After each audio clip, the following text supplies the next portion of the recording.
While I was grieving, my family threw a party for my younger brother's birthday like nothing had happened. They didn't even acknowledge my pain. But when the will was read, everything changed, because my name was the only one on it. That's when their smiles finally disappeared. Before we begin, make sure to like this video and subscribe to the channel so you never miss a single story.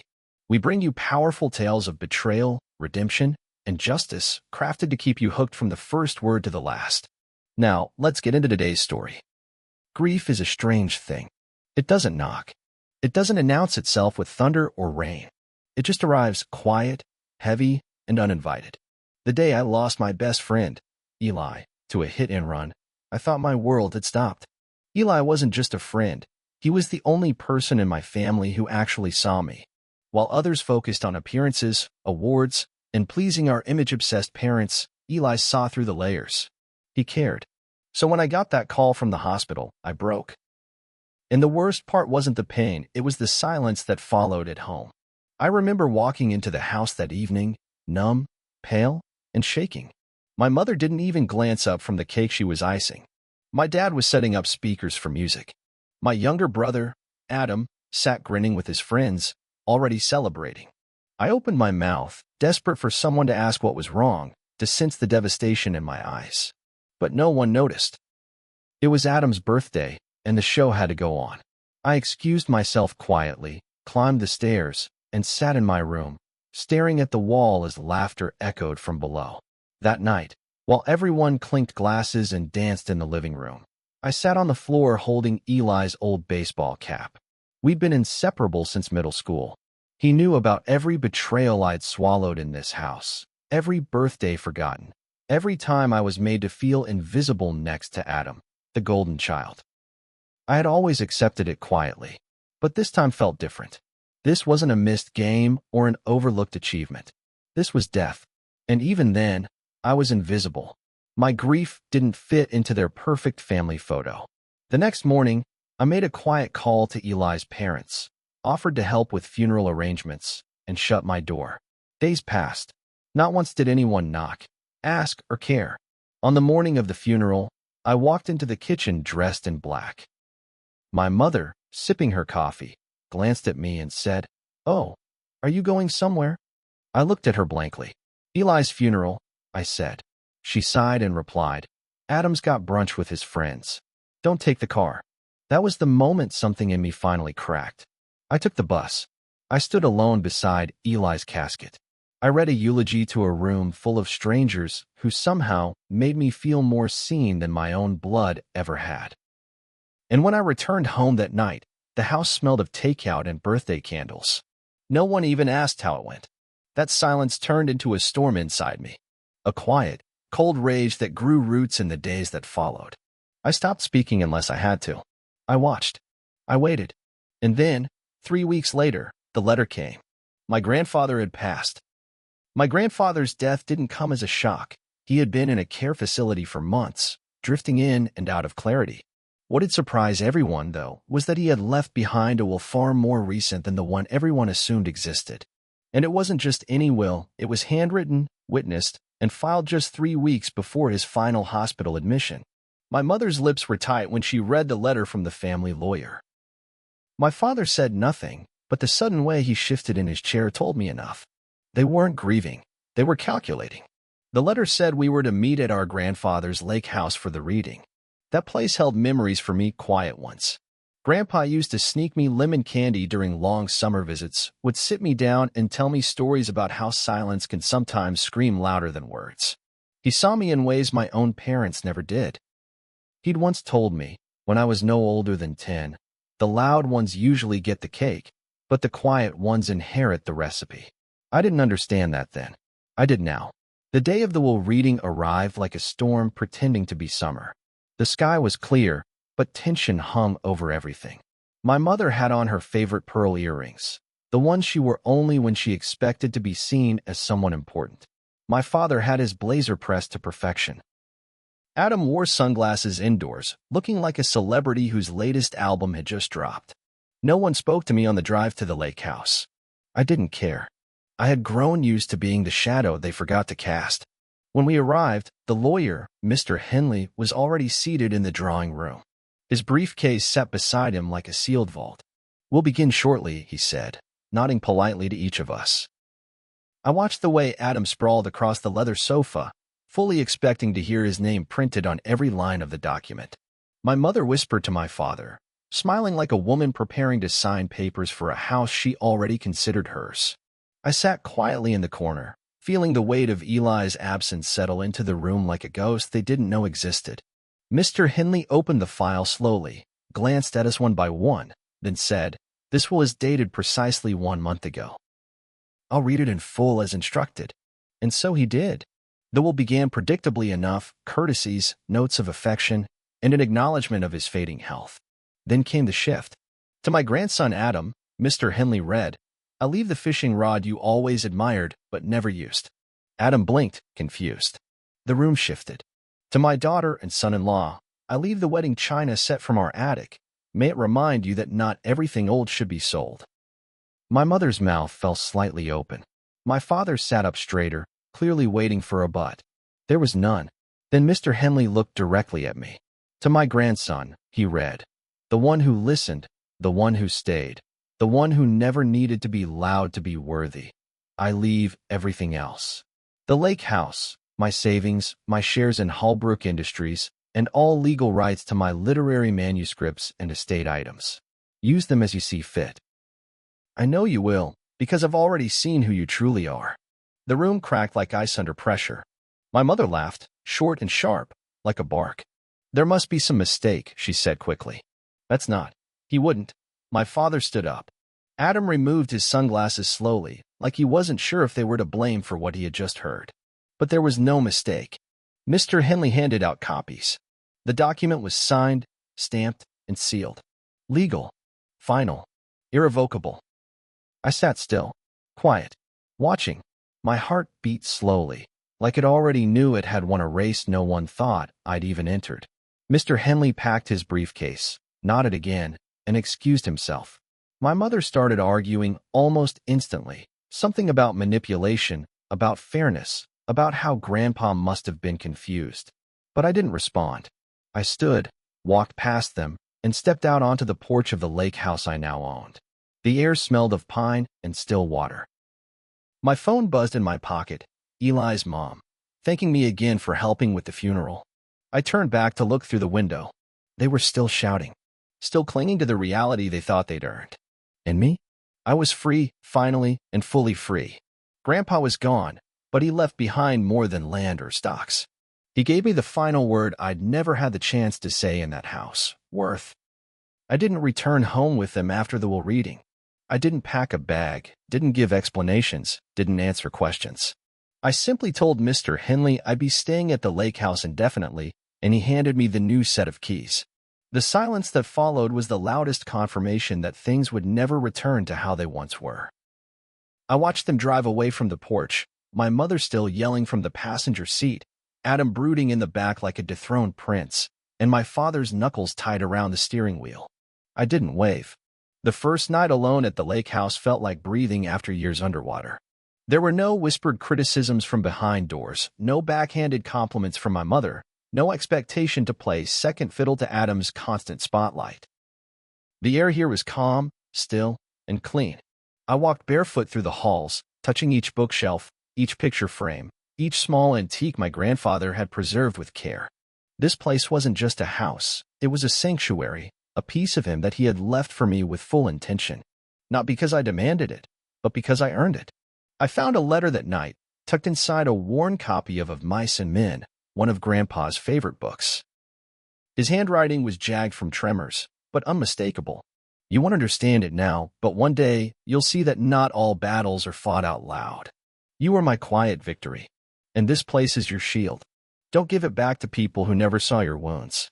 Let them live with the echoes they chose to ignore. And whatever you do, don't go back." I read that letter 5 times. I cried. Not because I was sad, but because it was the first time in years that someone had said exactly what I needed to hear without asking for anything in return. He had seen me, the real me. And now, I wasn't just left with property and money, I was left with purpose, with peace. And I wasn't going to let them steal that from me. But predictably, they came. It started with a text from Adam 2 days later. Bro, I know Mom and Dad were being dramatic, but can we talk? I miss hanging out. I didn't reply. Then came the voicemail from my mother. Sweetheart, I think this is all a misunderstanding. You know your grandfather wasn't well. He always had a soft spot for you. But legally, this is messy. We can help you manage things properly. Just come home. I deleted it. Then my father called. No message. Just the missed call. 3 of them. Then 5. Then 9. I didn't answer any of them. Instead, I met with Mr. Henley the following week to go over every detail of the estate. The bank accounts. The stock shares. The manuscripts. My grandfather had been quietly building wealth in corners my family never noticed. Art pieces appraised in the 6 figures. Dividends still flowing in from companies they didn't know he had stakes in. And now, all of it had my name attached. Legally. Irrefutably. When the truth settled into their bones, they got desperate. My mother showed up at the lake house. Uninvited. Wearing her best coat like she was going to a charity gala, not begging her disowned son to consider what's fair. She cried. She told me I misunderstood everything. That they didn't know Eli was gone.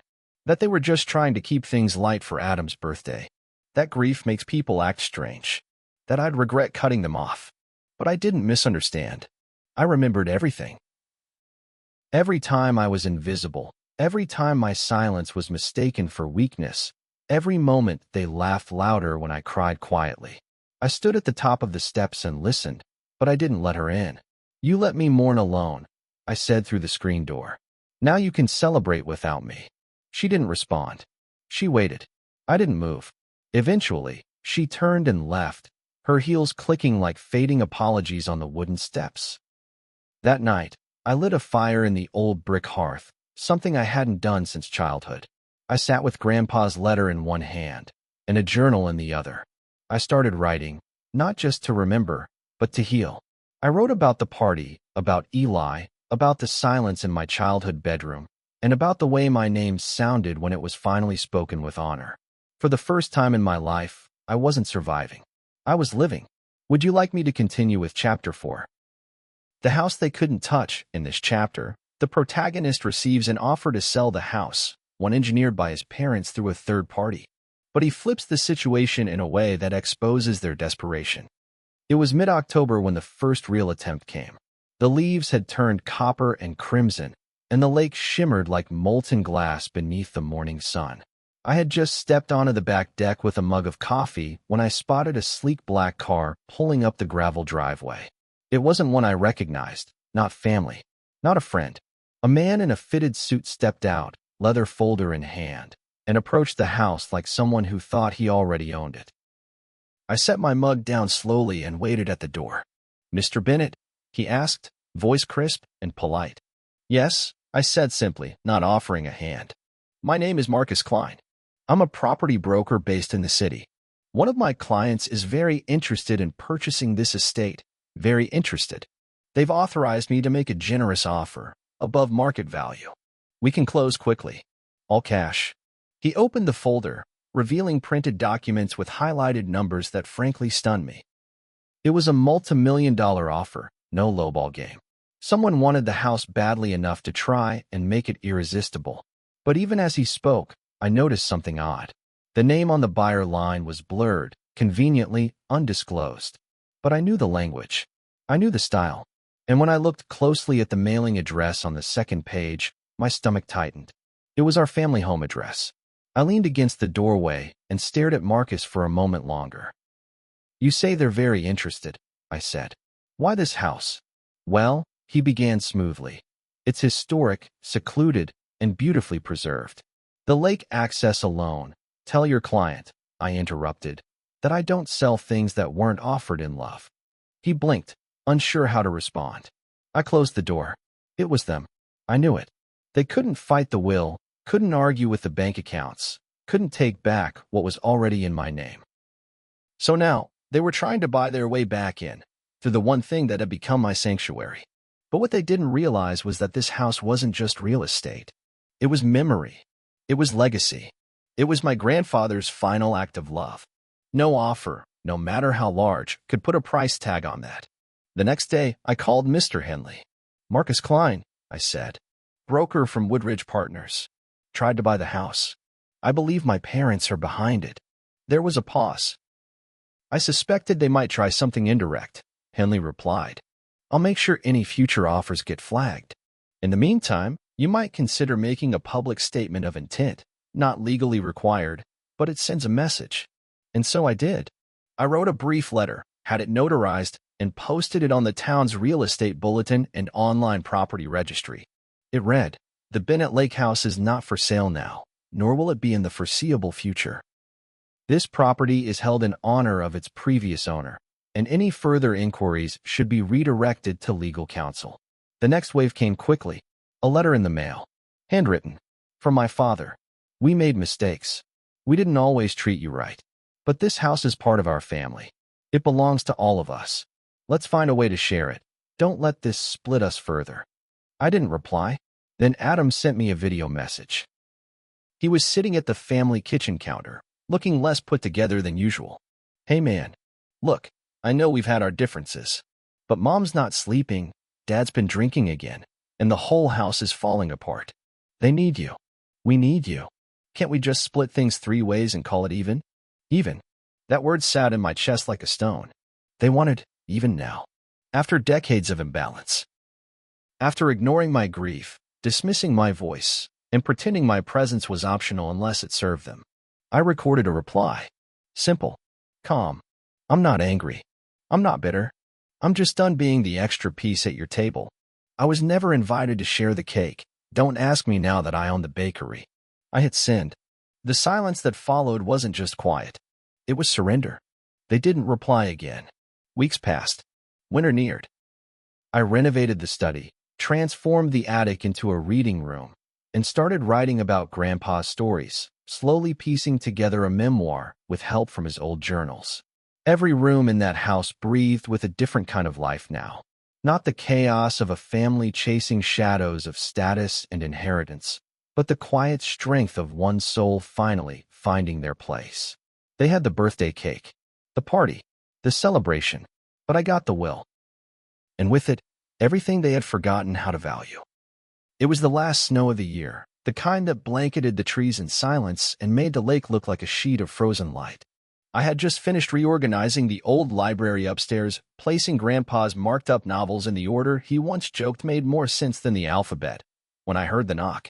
Not a loud, hurried kind, but deliberate, rhythmic, as though whoever stood behind the door knew I wouldn't be expecting them, but that I'd answer anyway.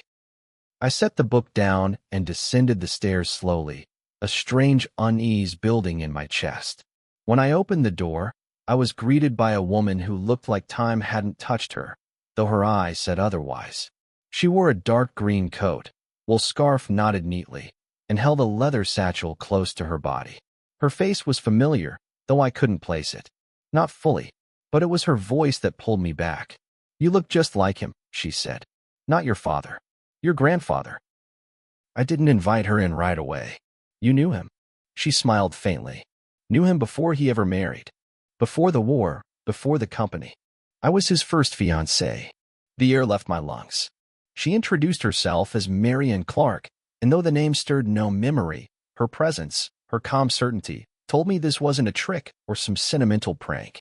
I let her in, offered her tea, and we sat by the fireplace as snow pressed gently against the windows. She opened her satchel and produced a small tin box, aged but well kept, and placed it on the table between us. "I'm not here to claim anything," she said softly. "But he left this with me years ago. Told me to give it to his heir when the time came, if I was still alive to do so. You are the heir, aren't you?" I nodded slowly. "I am." Inside the tin box were a stack of letters, a folded deed, and a velvet pouch. Each item told a different story. The letters were written by Grandpa during his 20s, filled with passion, idealism, and regret. Words that painted him not just as a man, but as someone deeply human. He had loved Marianne, but life had pulled them in opposite directions. The war changed him. So did the pressure from his own family. They parted ways, but he never stopped writing to her, even when he knew the letters might never be answered. And she kept every one. The deed was to a cabin deep in the Adirondacks. Land I had never heard of, let alone visited. Grandpa had bought it under a different name, a sanctuary for himself and Mary Ann, one he never ended up using. But he kept it, paid the taxes, maintained it through a quiet caretaker in a nearby town. The property was untouched, still in his name, now mine. Then came the pouch. Inside was a locket, gold, with a tiny inscription etched on the inside curve, to the one who sees without asking. I stared at the delicate metal, suddenly overwhelmed by the realization that Grandpa hadn't just prepared for my financial future. He'd preserved his emotional past. Not because he was hiding something, but because he wanted me, and only me, to understand who he truly was beneath the layers everyone else ignored. Marianne looked at me with gentle eyes. He said you'd know what to do with it. We spent the rest of the evening talking. She told me stories of their youth, of the long walks by the lake before the war changed everything, of how he once planned to write a book about her, but never finished the first chapter. Before she left, she gave me her number, in case you ever want to know more about the man behind the silence. After she left, I sat by the fire, the tin box open beside me. For hours, I read every letter, every note, every hidden piece of the man I thought I already knew. It was like hearing his voice again, not the formal one he used in family dinners, but the honest, unpolished one I remembered from our one-on-one conversations. In the morning, I called Mr. Henley. There's another property, I said. It needs to be transferred. He paused. More inheritance. Not money, I said. Something else. A legacy. And that's when I decided. The lake house would remain my home, my base. But the cabin in the Adirondacks? That would be rebuilt, preserved, and turned into a retreat for those like me. The unseen, the forgotten, the ones who grieve in silence and endure in shadows. It would bear my grandfather's name, and beneath it, in smaller letters, to the one who sees without asking. Because for the first time in my life, I wasn't just holding on to what I'd been given. I was passing it forward, and no one could take that from me. It was an embossed envelope, thick and pretentious, the kind used for charity balls or weddings dripping with money. I found it wedged in the old mailbox by the gate, probably hand-delivered. The front read, "You are cordially invited to the Harold Bennett Memorial Celebration, hosted by his loving family." I stared at the name, my grandfather's name, carved into golden ink by the very people who ignored his final wishes. The ones who were ready to carve up his legacy before the soil on his grave had even settled. They were throwing a party. A memorial gala, they called it, held at the city's downtown country club. Catered, photographed, and decorated like a corporate launch event. There were scheduled speeches, press releases, and invitations sent to business associates, neighbors, and even city officials. But there was one detail that stood out more than anything else. They hadn't invited me. Not a mention. Not a call. Not a seat reserved. It wasn't an oversight. It was deliberate. They wanted to retell the story their way. Frame Grandpa's legacy as a product of their own curated history.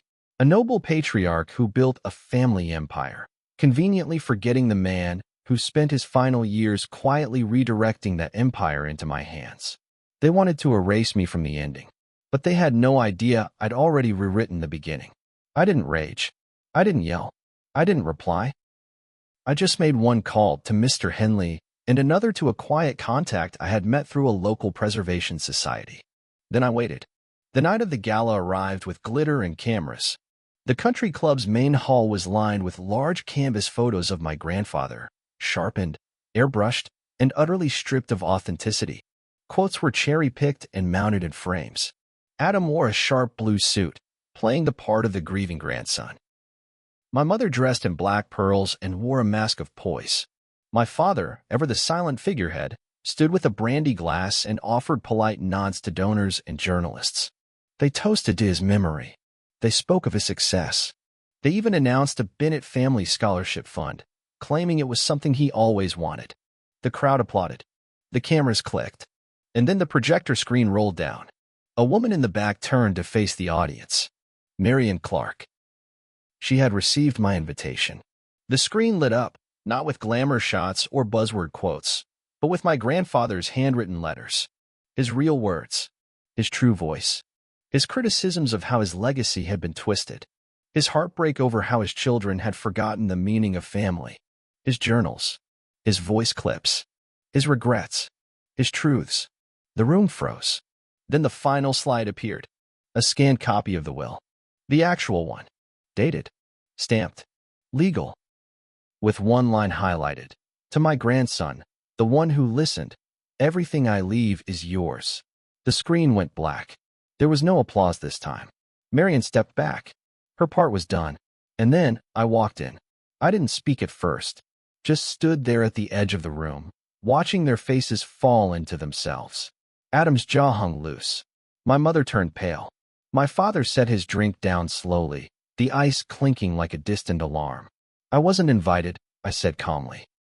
But since this is about Grandpa, I thought I should show up for the truth. The silence was thick enough to choke on. You can keep your speeches, I said, looking directly at my mother. You can keep the photos and the borrowed grief. But you can't keep the man you refused to understand while he was alive. He gave me everything, not because I asked, but because I never pretended. I handed a bundle of pamphlets to a nearby guest and nodded for them to pass it around. On the cover was a sketch of the new retreat I was building in the Adirondacks, named the Quiet Lodge. Beneath the name, in honor of Harold Bennett, a man seen fully by few, but remembered wholly by one. I left before the questions began. Outside, the air felt lighter than it had in weeks.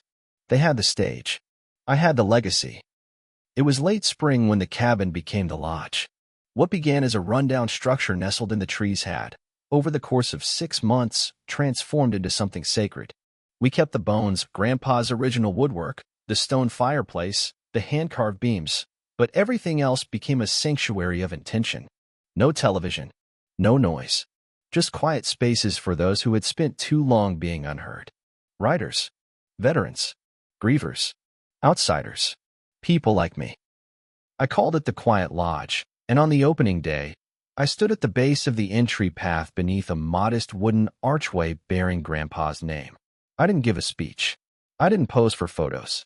I simply watched as the first visitors arrived, each one pausing at the threshold like they were entering more than just a building. Some came alone, some with stories they couldn't yet tell, some with eyes full of tears they hadn't given themselves permission to cry. And still, I welcomed each of them with only one sentence. Here, silence is not emptiness, it's space to be seen. That evening, after everyone had settled in, I walked the winding trail behind the lodge that led to a quiet bench overlooking the lake. It reminded me of the one at Grandpa's house, the one he always kept pointed toward the water, where he said the sky tells better stories than most men do. I sat for a while, letting the breeze play with the pages of my journal, when I heard a soft voice behind me. "Are you the owner?" I turned to see a boy, maybe 12, holding a manila envelope. He wore an oversized hoodie and had eyes too weary for his age. His parents, I guessed, had checked in earlier but hadn't said much. He handed me the envelope and sat beside me without asking. "My teacher made us write letters to someone we admire. I picked your grandpa, but he died. So my mom said maybe you'd want to read it." I opened the envelope, my hand stilling as I read the boy's words. "Dear Mr. Bennett, I never met you, but my mom said you were quiet like me, that you did big things without yelling about them. She said you built this place for people like her. She cries sometimes, but not loud. I think she needed a place like this. I hope you can see us from wherever you are. I think you'd like it here. It feels like someone made it with their heart, not just money. Your friend, Eli." I froze. The name. I had told no one about my Eli, the friend I lost, the grief that started it all. I stared at the handwriting, my chest tight with something deeper than coincidence. I looked at the boy. "That's a strong name," I said softly. He nodded. "I didn't like it before. Kids at school called me Eli the Echo because I never talked much. But now I think maybe I'm just saying things other people don't hear yet." I blinked fast, swallowing the lump rising in my throat. "You're not an echo," I said. "You're the voice people remember when the shouting stops." We sat in silence, the lake catching the final colors of the day. That night, I placed the letter inside the same tin box that once held my grandfather's hidden life. The locket, the letters, the deed. I added one more item to the collection. A new journal with the first page labeled Guest of the Lodge. It would be their space now. To write, to remember, to heal. I wasn't just carrying Grandpa's legacy anymore. I was passing it on. As the moon settled over the trees, I stepped out onto the porch and looked up at the stars. The house was quiet, but alive with meaning. My phone buzzed on the table behind me, but I ignored it. I no longer needed validation from those who tried to erase me. Their voices had faded. Their noise was no longer louder than my peace. I had been the invisible one. But now, I was the keeper of what mattered most. And for the first time in my life, I was seen, not because I demanded to be, but because someone who mattered believed I always was. If this story moved you, don't forget to like, share, and subscribe for more powerful tales of quiet strength, legacy, and unexpected redemption. Your support helps us continue bringing you stories that speak to the soul, because sometimes, the ones they try to silence are the ones who change everything.